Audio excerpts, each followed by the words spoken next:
Hello, this is Michael Feely, and welcome once again to my podcast, The Secrets of Da Vinci. Last week, I spoke a little bit about Egypt, but as I said, it's such a large subject and there's so many cogs to each wheel that I will gladly come back to it time and time again. So let me just begin with Egypt again, and let me talk a little bit about the Sphinx before I move on to seemingly other subjects, although all the subjects that I speak about all relate to one thing. So the Sphinx of Egypt, as you walk up to this lion in the desert, you see the stele of Tutmosis in between the two front paws. Tutmosis is Moses, which is a title of an initiate. And in the coming weeks, I will go through the full story of what Moses truly is and what the Moses story of the Bible is really telling us. But as you approach through the front paws of the Sphinx, you are met by the face. And the face of the Sphinx is of much contention, much debate. But the face of the Sphinx is really the high priest who will initiate the Moses or the Moseses, the initiates. So you go through the paws of the Sphinx. You have passwords that are given to you in meditation, and they enable you to have access into the temple itself. And this is where you are initiated in the temple of Venus. So why Venus? Well, Venus is what we call heaven. So the world of Venus is the region that we call heaven in the sky. Now, the pyramid that is directly behind the Sphinx is not, as you would expect, the Great Pyramid, but the second pyramid, which represents Venus. Venus goes all the way through the ancient world, from Isis to Mother Mary to Lucifer to all of these different esoteric teachings. So the Sphinx is really a temple of Venus. It is initiation, temple, a mystery school. And when you look at the famous face on Mars, it is an exact mathematical replica of the face of the Sphinx. So I would suggest that the face on Mars is also the entrance to a mystery school temple. So why doesn't the Sphinx have a nose? Well, some people have said that it was Napoleon's marksman that shot off the nose of the Sphinx.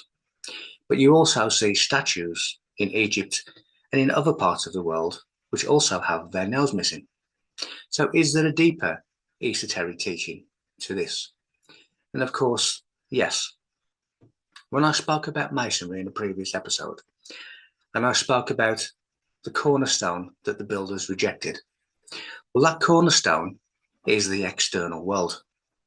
And when you walk into a temple, when you walk into a pyramid, and when you walk into such like buildings, you are secluding yourself from the external world. That is the cornerstone that the builders rejected. It is the external world. Now, the nose relates to life in this world. So if you have no nose, then you are referring to a life not of this world. So that is why the Sphinx has no nose. It is an esoteric teaching. Again, these are subjects that I will go into more and more and in more depth. But in essence, it is a mystery school temple. Now, when you go to the likes of Abu Simbel and you see the four statues sitting down on the chair with the palms of their hands on their knees, this is also indicating the external world. So you have four of the statues. Four relates to the material world. The hands on their knees relates to grounding to the earth. So when you walk through and you walk into the temple, you are leaving the external world behind. Again, they are referring to the cornerstone that the builders rejected. So I just thought I would start in brief with the Sphinx because I didn't get a chance to speak about it last week.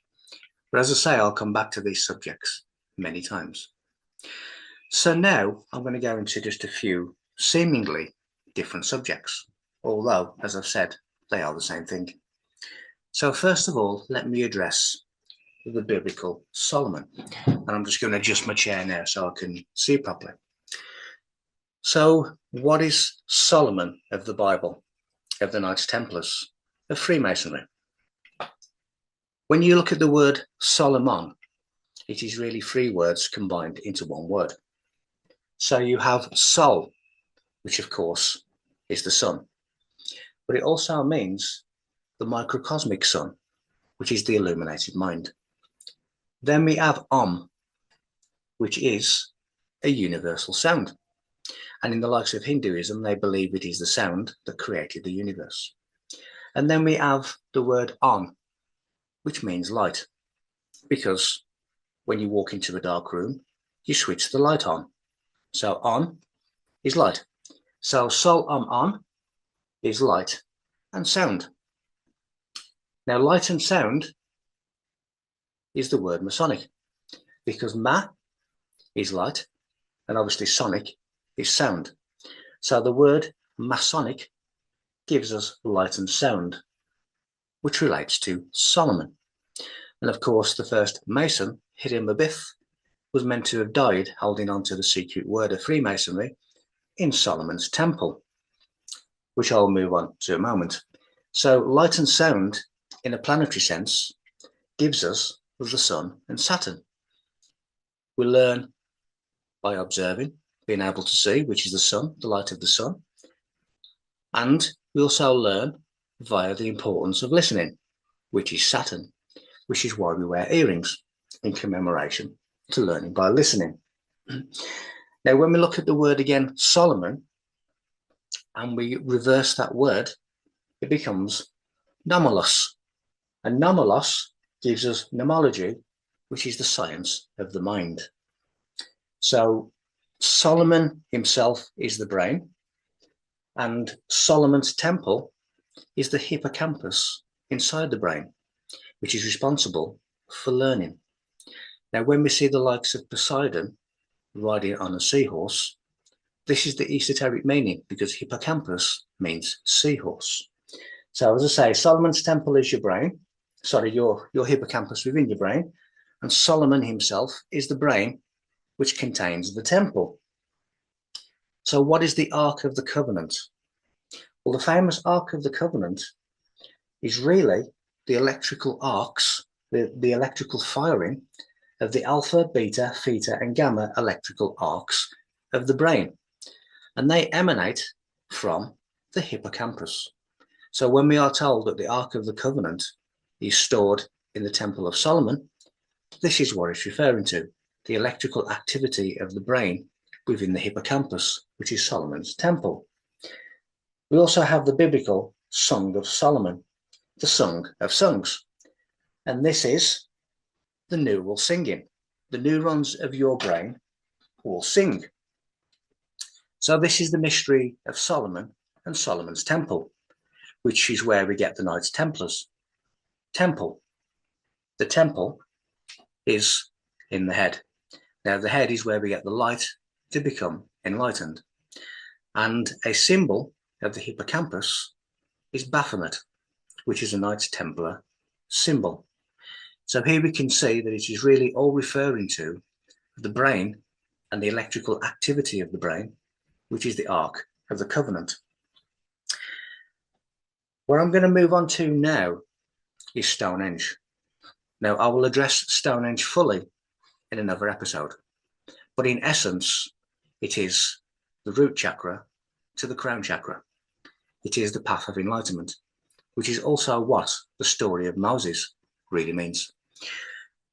But again, there's been much contention as to how the stones were lifted, how they were put there, how Stonehenge itself was able to be erected. So let me just go into that again in brief today. So there'll be a lot of technical jargon, but in essence, it means rotation, just like a spinning top. So Stonehenge then was rotated into position by sound. It is a sound levitation that is called a diamagnetic levitation. Now, bearing in mind that Stonehenge is upon magnetic energy.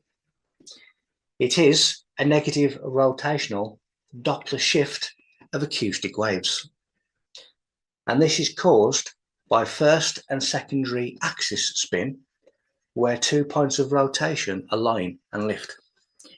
If you imagine that you have a spinning top and you spin it on the floor and it's spinning, eventually you will have 2 axis points. Now, when those 2 axis points align, they can actually lift and levitate. So Stonehenge was levitated into place.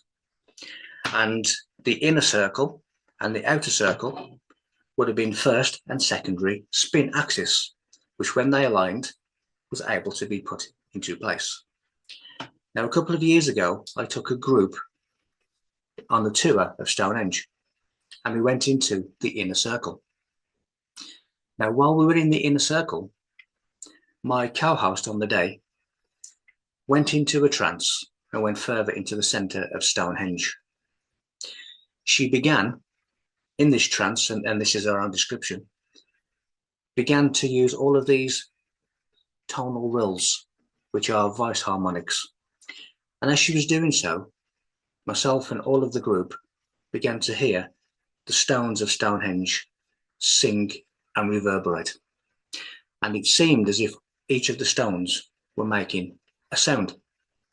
So these temples, these pyramids, these ancient monuments are built by sound. They are portals to other places. In August 1971, 5 men were seen having a party in the centre of Stonehenge. They had tents and they had a campfire which was burning. A police officer and a farmer were walking towards them and walking towards Stonehenge. And it is now public record of what they documented. They said that they heard or they saw a flash of light, they heard screams, and then the men just disappeared, never to be seen ever again. And yet their campfire was still burning and their tents were still erected in the same place. So where did these 5 men just disappear to in a flash of light? They went to another world. And these buildings of architecture, your Roslin Chapel, your Stonehenge, your pyramids, all of these buildings are portals. And when you reach the correct octave, the correct sound vibration, and you have a third eye and mouth alignment, you will go to other worlds. There is so much we are yet to understand about the advanced technology of our ancient world. So that is really how Stonehenge was put into place. It was rotated there by axis spin. That then leads me on to another mystery that again holds many explanations. The black cube of Mecca. Why do pilgrims from all over the world go to Mecca each year and walk around a black square? Well, as you probably gathered by now, there is a deeper meaning to what they're doing, to this ritual. But as usual, none of them understand what the ritual is because they're never told. So what is the black cube of Mecca? For hundreds, if not thousands of years, philosophers and mathematicians have been trying to solve a mathematical problem, which is to square the circle. But what they should really be doing is reversing that and circling the square. Now, straight away, that takes you to the black cube of Mecca, circling the square. So it is not squaring the circle, but it is circling the square, as I've indicated there, as is indicated on the Vitruvian Man of Leonardo da Vinci. So the square relates to the terrestrial world, and the circle relates to the celestial world. So when we go clockwise, we are going sunwise. But you will notice that the pilgrims of Mecca walk 7 times counterclockwise, anti-clockwise around the black square. Counterclockwise is called the ceremony of riddance. And the number 7 is the gamut, which is the scale, the limit of man. So what they are symbolically representing is the riddance of this limitation of man on the terrestrial plane. So what they are doing is they are journeying from the terrestrial and transitioning to the celestial. They are circling the square.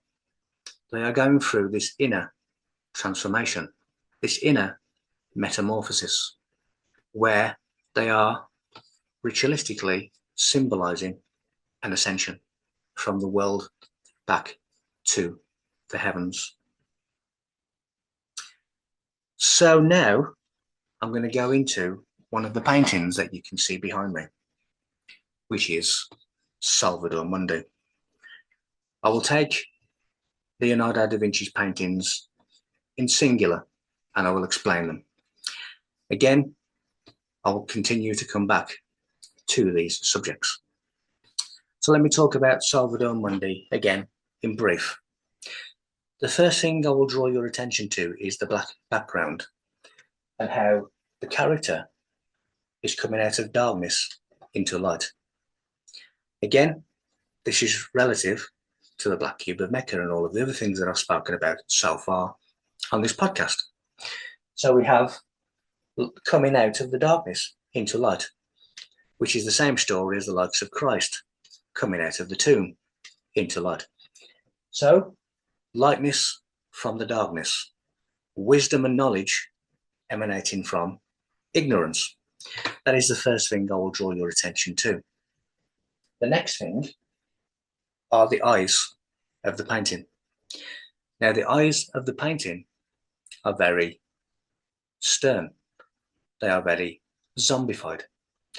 And what Leonardo da Vinci was telling us is the state of man, how we are really just robotically following orders. We have become zombified. And this in medieval times was a fantastic analogy of the future because Leonardo was a time traveler. So he was able to see into our time where humanity has literally become zombified. I've lost count of the amount of times that I've been walking through my town or any town, and all you see are people looking at the screens of their phones, of their cell phones. They're walking into the road, they're walking into other people. They're not looking where they're going. They're just looking and concentrating on the screen of their cell phone. That is a zombified humanity. And that's what Leonardo was representing for not only medieval times, but for also for our times. So now, let me deal with the hand symbol. People say that this is the Trinity. And of course, at a certain level of understanding, it is. But in the likes of Freemasonry, now Freemasonry received Egyptian knowledge through the Hermetic teachings, and Leonardo da Vinci was Hermetic. So when you see this finger, in Freemasonry, it relates to the ream. Now, the ream is basically making a hole. And what it is saying is that there is a hole that needs to be filled. And that hole is a lack of wisdom. It is a lack of knowledge. So we need to fill that void, that gap, that hole, with wisdom and with knowledge. So we need to educate ourselves. We need to evolve ourselves. We need to evolve in a spiritual context. We need to fill the hole, the gap in wisdom and the gap in knowledge. Now, if we look at the cross obviously relates to many things, but many would associate it immediately with Christ, which is who this depiction is meant to be. So the X is chi, which is Christ. But Christ is really your own illumination. It is your own godlike potential. And that will lead me on to another point in a moment. So we have the colour brown, which again relates to the terrestrial, the earth. And we need to rise ourselves to the divine, blue, through filling the hole of knowledge, completing the gap in our own knowledge. And when we fill that gap with wisdom, we go from terrestrial to celestial. Again, going back to my explanation of the black cube of Mecca. So all this so far is depicting coming from darkness, from ignorance, into wisdom, filling the gap in our knowledge to transition from terrestrial, brown, to celestial, blue, where we become the Christified being. Now, when you come out of the darkness, in mystical terms, that is known as the darkness retreat. And when you actually come out of the darkness retreat, when Jonah comes out of the belly of the whale, when Christ comes out of the tomb after 3 days, which again is Masonic initiation ritual. But when you come out of that darkness retreat, you are entering into clear sight.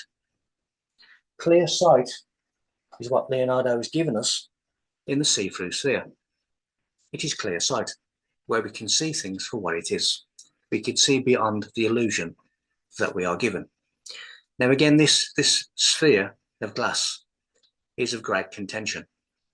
And there's many philosophers, there's many scholars, there's many people who have been arguing as to what it means. Well, that's exactly what it means.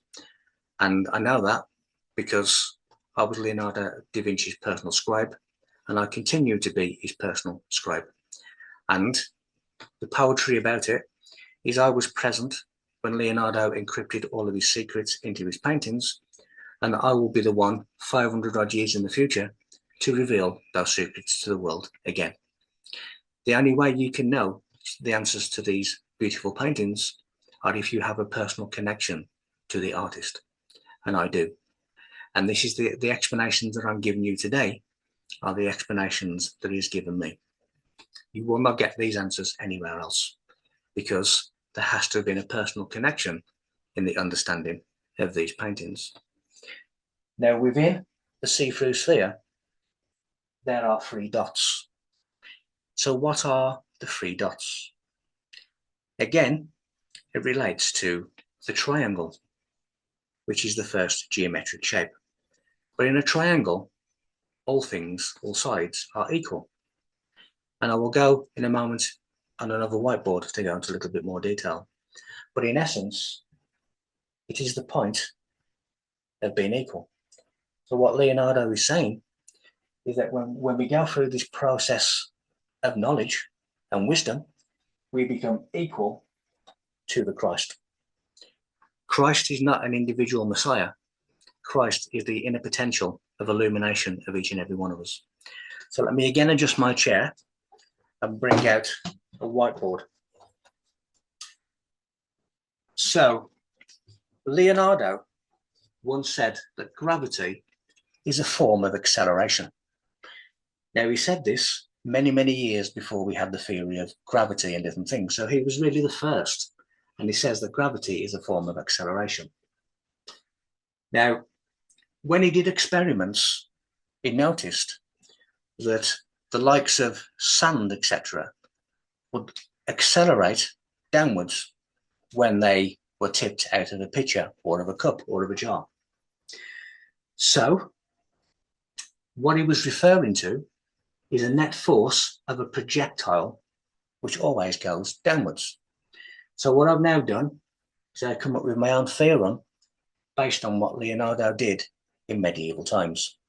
Some of these are modern day science explanations. But so gravity then is an attracting force without repulsion, but it is motion, the same as time.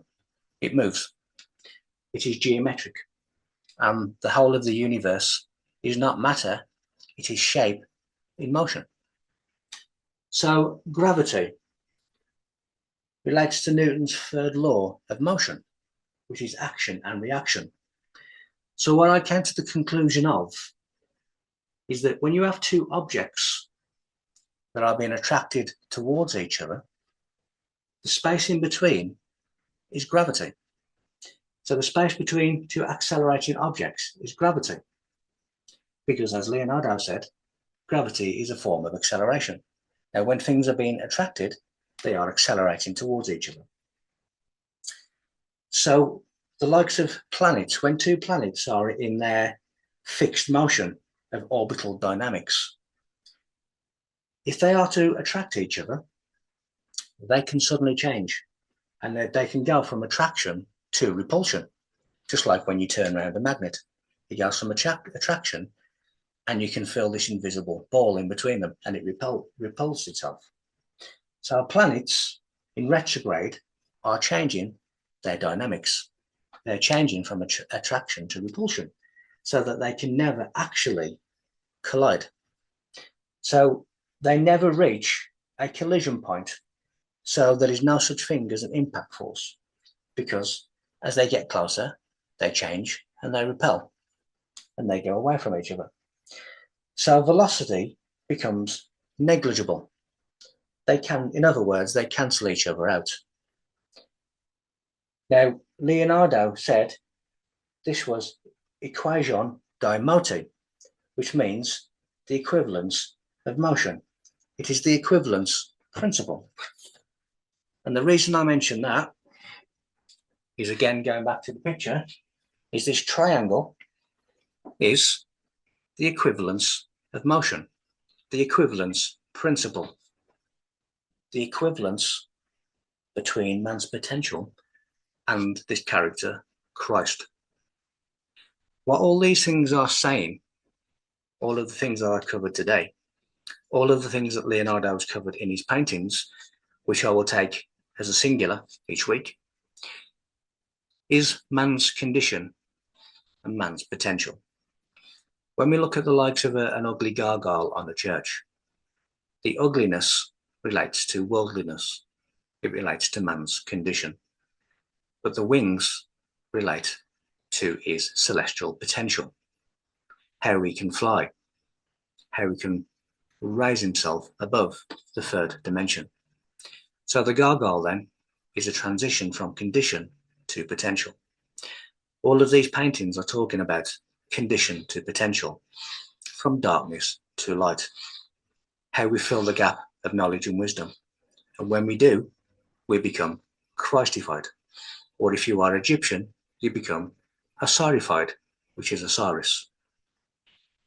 These mystery temples, such as the Sphinx, such as the pyramids, such as Stonehenge, they are all temples for chosen initiates to enter, to learn, to be taught by listening, the planet Saturn. The Sphinx, as I've said, is a temple of Venus, which relates to the heavens. It relates to the nature of existence and how we need to understand nature in order to transition ourselves. When we look at the veil of Isis, Isis is the nature of existence. The veil of Isis is the inaccessibility of nature's secrets.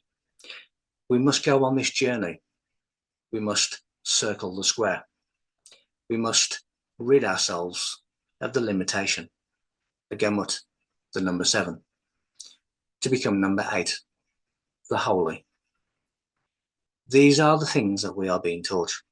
These are the things that we are being told.